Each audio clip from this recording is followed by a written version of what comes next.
Hi everyone, Jen Alvarenga from GoodStory here, and I'm here with Tony McNeil, who is Ottawa's newest agent, but not really, as he's been an agent for over 3 years, Tony? Actually, almost five, going into year 6 in January. Sorry, yes, almost five. Tony moved, well, honestly, Tony, tell us a little bit about your story. So I'm originally born and raised in Newfoundland, actually, and I moved to Ontario almost 7 years ago. Settled in Guelph. I kind of fell in love with that city, honestly, when I first moved. It reminded me a lot of home, a lot of Newfoundland. People were really friendly, and there was a beautiful girl that I moved for as well. So I can't give the city total credit. When I moved there, I was with a contracting company doing some basement conversions, drywall work, that sort of thing. And real estate was always something I always dreamed of doing. Working with my hands and getting to know homes from a construction standpoint was a bonus. And then just transferring those skills into what has now been a great career for me over the last 5 years. Amazing. And now you're calling Ottawa home. I am, yeah. I am, you said, Ottawa's newest realtor as of September 1st. My family and I moved here to be closer to our other family. My partner, she's from Ottawa, so we had a little girl. She's 1 year old. Shout out to Sophie. I know she's watching. And yeah, Ottawa's now our home for sure. Amazing. So Tony and I are going to chat a little bit about, finding a home, especially because you've been through the experience recently, relocating in Ottawa. And we've moved as well recently to a home that Leo rebuilt. And there's always compromises and there's always decisions to be made. And I think it's sometimes important to look at things from all angles and in different ways, right? So tell us a little bit about your experience finding a home here and, what were the deciding factors and whatnot. Yeah, it's really interesting. When I think about moving city to city like that, like even if it's within the same province, it can be pretty stressful. Not to say even within the same city isn't, but we break it down a lot more detail when you have to take in the consideration of what this new city is going to be to you. We moved with the hopes of getting a specific type of property that will kind of help us establish ourselves a little bit quicker here in Ottawa. So, our purposeful search was always for the duplex. The idea of having someone help pay down our mortgage faster, just alleviated some of that financial stress that comes with, buying a home. Just, interest rates are high, prices are high. We've heard it all. So, willing to sacrifice on certain things to give us that freedom to live the kind of life that we want to live here was really important when we first started our search. And, we've had this conversation many times during the last few weeks about, how buying a home is not necessarily about, okay, I need 4 bedrooms, 4 baths. Yes, of course, we need certain things and criteria in a home. But, sometimes we forget about what is buying in that area or what is buying that home going to mean to my time, to my lifestyle. You went and bought a duplex, something that is going to help you generate money, correct? Has there been any work that has to be done and whatnot? Like, what are the trade-offs here? Like, yeah, no, that's such a good point. It's certainly not a castle, that's for sure. We sacrificed on size. We were coming from a 2-bedroom condo, about 800 square feet. We know what it's like to live small. It's something that we've always done, but we do have a growing family and some pets. But we weren't looking. We don't need big spaces. I was always a firm believer of I don't need a gigantic master bedroom in order to be happy. I need a place to be able to lay my head at night, for my family to be safe, because I enjoy the things that are outside of the house. Like I want the neighborhood. I want the small businesses are so important to us. We can walk to restaurants. We can walk to the butcher shop. We can walk to get fresh bread on the weekends. It's really important to us to be able to have that indoor-outdoor balance. So certainly, based on what we could afford, were there bigger duplexes out there? Yes. Could we maybe afford them? Probably not. But those are the sacrifices we make. And I think even in further down the line, it just shows us again that, maybe, or reinforces again that we don't need that big house, that we can get along just fine with what we have. Right? Yeah. Yeah. So Leo and I had designed this house with one of our friends, Nathan Kyle, and we were planning on building this home in 2020. It was gigantic. And here we are now. We moved to Leo's rebuild, the rebuild we did in the last year or so. And we weren't planning on it, but it just happened to make sense. The first floor is a bit smaller than our previous home. The second floor is larger than our previous home. But something that I've learned with living in that house is that it's so low maintenance. It's so well organized, right? I was telling you earlier that usually I'll buy 2 or 3 Goo-Gongs per year, because I have no idea where it went. Everyone needs 5 bottles of Windex in various places throughout their home. But now I know where it is. Everything has its place, right? And it's just, I think we have to think of the buying process before we figure out, okay, this is what I will need in 10 years or whatnot. Like, what is going to make me happy today, right? Because as you were saying, that walkability, like some people don't want that. Of course, they feel like they get happiness in a bigger home, and that's okay. But, having that walkability, knowing that you don't need to be fixing things every weekend, you can spend that time with your kids, right? Like, it's a home.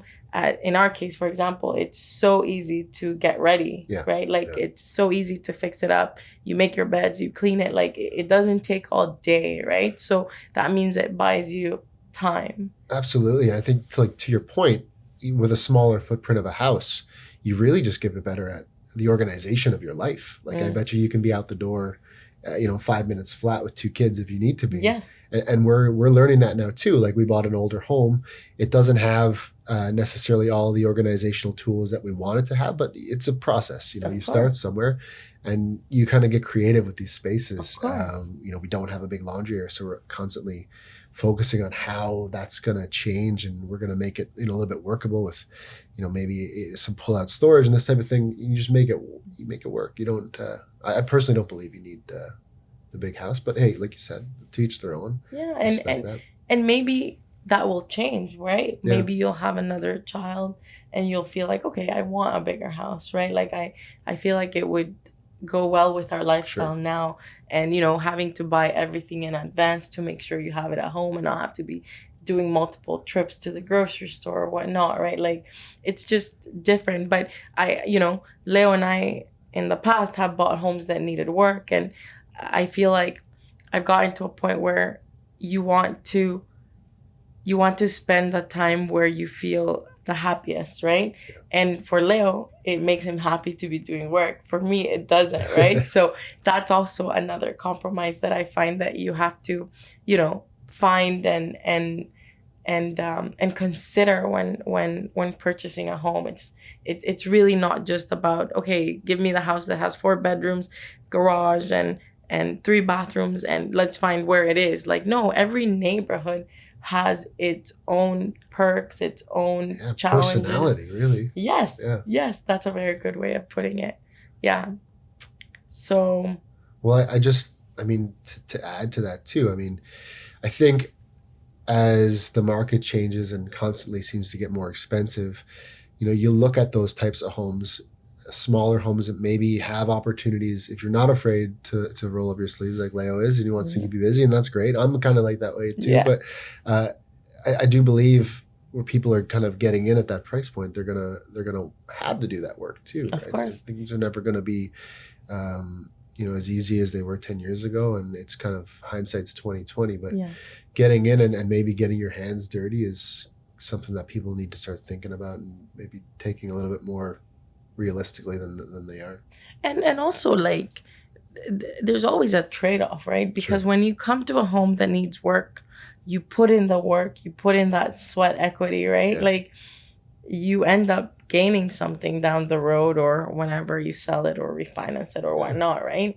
So there's always something good that comes out of whatever circumstance you put yourself in, right? Like, 100%. yeah. Absolutely. You know, you get it back tenfold, whether that's monetarily or just in pride of ownership. Yes, of course.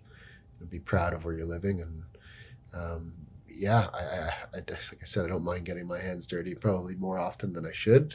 But I believe that is the lifestyle these days. Yes. And Ottawa being so unique, and some of these older, more trendy, walkable neighborhoods have those smaller footprint homes. They don't have the 2,000 plus square foot homes that some of the suburbs of Ottawa have to offer. So, and then that's where we like to be. Again, nothing wrong with being on the outskirts of town either. But I just think, you know, when you talk about big homes versus small homes, new versus old, we're kind of in that mindset of smaller footprint, better organization, and just kind of reassessing what you really think you need at home. Because once you've lived it, you might be surprised that you don't need that kind of walk-in closet. You can find other ways around it. Yeah. And you know what? Going back to what you just said about living in the suburbs, right? In the suburbs, you get brand new homes usually, right? Or newer homes. You know, they're not as walkable per se to amenities many times. Sometimes they are, depending, you know, where you get in there. But that's a lifestyle as well. Sure. And some people love that, you know. Some people have their family and their cousins and their uncles and their parents right nearby and close by streets, right? So for them, that's an attractive. They don't need the amenities because they have each other. That's a very good point, actually. And I think we talked about this a little while ago off camera, but in saying that the suburbs do appeal to certain people. Obviously, my situation is different than someone to the next, but I believe we'll see a lot more multi-generational families too, where I think that suburb, like you said, you might have, you know, many people living under one roof, and it might just be the reality of certain people's ways of life, and there's nothing wrong with that. But I understand that the suburbs can offer that where the city can't. Yeah. And the other day I was at the the Goba booth at the home show. And there was this really unique design of 4 homes that shared some common space, like common areas for, like, if you wanted to do, I don't know, like knitting or whatnot, and sharing a TV room. And they were built like this. And it was like 4 friends. I think the name of the project was something like Sisters. And things like these are coming up more often because of affordability, because of life circumstances and lifestyle and whatnot, right? So these people wanted to live together and build something new together. They put the money together, and so they did, right? Yeah, you become creative with that. You know, one of the first people I met in Guelph, actually, he had purchased a house with 3 of his best friends. They did it when they were much younger. They all lived in it together, and eventually, once that equity was built, they all went their separate ways and had, you know, the money they needed to kind of get into that next step. Chapter. Next part of the story, right? Which I found fascinating. Certain people would say, like, no, that's crazy, I can't live with friends. But you know, I just think, like you said, we get a little bit more creative in how we approach this, right? And lifestyle does have a lot to do with that, and what sacrifices you are and aren't willing to make. Correct. And you know what? You sometimes have to make those sacrifices to get to the next one, right? Like, sometimes I'll have conversations with clients, and what they want and what they can afford, they just don't match, right? But you have to start somewhere. Like, get into the market. Like, that's the biggest thing, and probably the biggest advice you can give someone, especially in a market like this. Just get in. Like, once you're in, you have something working with you to try to get to the next one, right? Right. And I know it's so true, and it's so cliche, but it's cliche for a reason, because you're absolutely right. And again, in a market where we see, you know, potential interest rate hikes still on the horizon, sale prices that have remained steady, which is great, but you know, maybe not so great for the people trying to get in.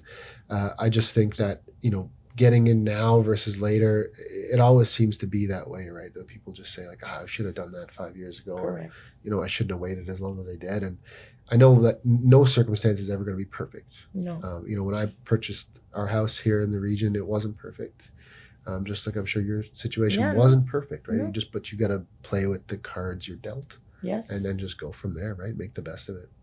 I remember when I first got into real estate here in Ottawa, I think the first condo I owned was like $143,000, and my bill for electricity was like $600 because it used to come every 2 months. Wow. And I was just like, oh my goodness, like, and I thought, like, why would someone allow me to buy a condo with baseboard heating when I'm from Central America? You know what I mean? Like, I was just like, what were they thinking, you know? But hey, I missed that too. Mind you, it was my first property. I didn't know anything about buying something here and whatnot. But like, those are things, right? Like, yeah, you could buy something less expensive, but what are you trading off, right? Like, there's always a trade-off. And, you know, I didn't really make much profit when we sold it and whatnot, but I learned a lot, right? Yeah, exactly. And sometimes, you know, those lessons are worth a lot more than many goodness, things. I don't think I would have become an agent if I wouldn't have gone through that bad purchase, right? Because I realized, you know, like, there's opportunity here. Like, you could be watching over people a little bit better, right? Like, and whatnot. I mean, it's kind of interesting when you think about it. Like, I've helped people buy new homes, old homes, tear downs, flips, whatever. And I think every situation is different for sure, but no situation is ever perfect either. I can promise anyone listening or watching that, you know, I've helped people buy new homes, and you know, they tour you around and they tend to pick out the things they would have done differently, which is always something interesting. So, you know, I to take from that, it's just like, I guess, you know, it's never going to be perfect. You may have to make sacrifices. And yeah, I don't know. Just get in, I guess. Yeah. And even when you're building a home, there's compromises you gotta make for, like, maybe cost. You know, maybe the zoning doesn't allow something that you want. Like, unless you're building really custom with a big budget, like, there's always gonna be some compromise, right? Absolutely. So, and again, it comes back to that lifestyle point of, how does my home need to work for me in my day to day, right? Yeah. Which will influence all those decisions you make. You know, how big is my family? You know, where do we need to be in proximity to good schools or universities, whatever the case may be. So I don't know. There's a lot of stuff that goes on in the background that we necessarily don't think about when we first sit down to say, like, okay, like you said, 3 bedrooms, 2 bathrooms. Yeah. You know, there's so many other layers that you kind of need to peel back. Yeah, that's definitely true. Anyways, so here with Tony, and we just discussed lifestyle and how it impacts purchasing. If you guys have any questions or anything, any thoughts you think we should have, you know, spoken and discussed, feel free to reach out. GoodStory.